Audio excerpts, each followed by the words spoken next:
Hey, Libra, this is for you. This is for May 2026. And just to be sure, did you know you are considered the raven in the native astrology? You're also part of the butterfly clan. And here's what it actually means. Raven is a very smart, very intelligent bird. It is about magic. It is about Mother Earth. And usually with the Libra people, we see them liking the shiny things from the earth, like crystals. They could also be very involved in herbal medicines and helping other people with medicines. This is where we could find doctors, or very intelligent doctors and counselors and herbalists and things like that can also be part of the Libra personality. They are also one of the signs that can possibly mate for life. And if they do have a mate that they really loved and something happens, often they won't get back into relationships. But Libra is a hopeless romantic, so you never know. They may have trouble getting back into a relationship, and if they do get back into a relationship, they don't fall all the way in like they were the first time. So they may be always looking for their favorite person. Let's say they're widowed or something like that. They may never find the love they once had, but they'll settle. They will, because they love relationship. The other thing is about the butterfly, is that the butterfly clan is all about metamorphosis and recognizing the cycles of life and being conscious of it enough that they'll set themselves accordingly.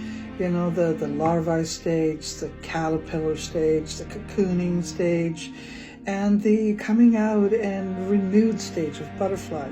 This may also represent their personality in some ways. They may fester for a long time, the larvae.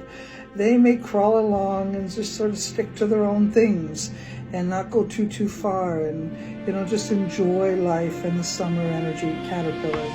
And then you may find that they cocoon and stay away from people for quite a long time, periods of time anyway. And then, of course, then they'll come on out and they're all bright and shiny and all new again. And so this is the butterfly clan, is recognizing the cycles of the universe and being their beautiful self, allowing for change and evolvement as time goes. So this is for Libra Sun, Moon, and Ascendant for the month of May. And I hope this is a good one. Ooh, here we go.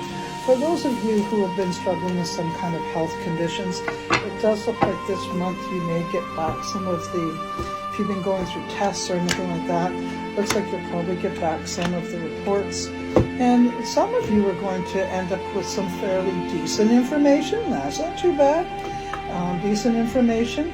Others may be forced to renew things or take medications or some kind of shift or change, or maybe there's going to be some kind of procedure that'll have to take place to help whatever's going on.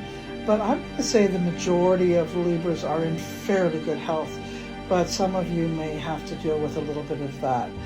Mental health is another problem that sometimes we see come up with Libras who are out of touch, and part of the problem is not having good communications.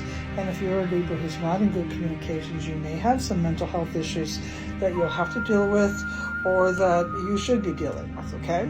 Some of you, I see wonderfully, are very psychic, very tuned in, and this again is very much like the raven, paying attention to, what the universe is saying. So I think your psychic energy is very good.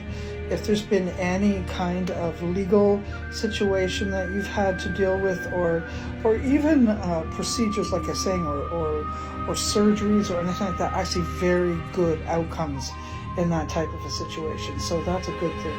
If there's been a family concern or family situation that has been worrying you or concerning you in some way, I also have good results, more or less good results. That doesn't mean everything's perfect, okay? I'm not saying there's perfection here, but surely it's out of the dark times or out of the concerning or worrisome times for the most part. If you've been thinking about doing some traveling or anything like that, you might be slowed down a little bit. Surely won't get too far over the next little while. But I think you'll just stay closer to home, closer to family, closer to situations like that. If you're in a relationship, especially if it's kind of new, it's not really going in the direction you want it to. Maybe you're not putting quite enough energy into it or having a lot of confidence, and that's just the way it's going to be. If you are new, if you want to get into a new relationship, this is not the best month for that. If you're in a relationship already, I do see positive things there. Opportunity is there. You are a person, like I said, who stays in committed relationships for the most part. But I am seeing a select few of you that might be in relationships with people that take advantage of you. I think you're going to have some discussion around that, and that's about to stop. If there is a concern around money, finances, that type of thing, I'm being told to tell you to speak to someone else who may have more input, more ideas, more thoughts, more possibilities that can come your way. Because there may be some changes in your workplace or in your, let's say you've made some investments. I'm going to say that you may have expected it to go bigger, better, faster, farther, and it didn't. But it is at least not lowered. So it does tell me that your investments are safe, and whatever finances you've already got, there's some fairly reasonable results, and I like what I'm seeing there. If there's some kind of move or something like that you're thinking about, May is a good time to think about it, not to do it. I hope that helps, and you take good care. Enjoy your summer this year.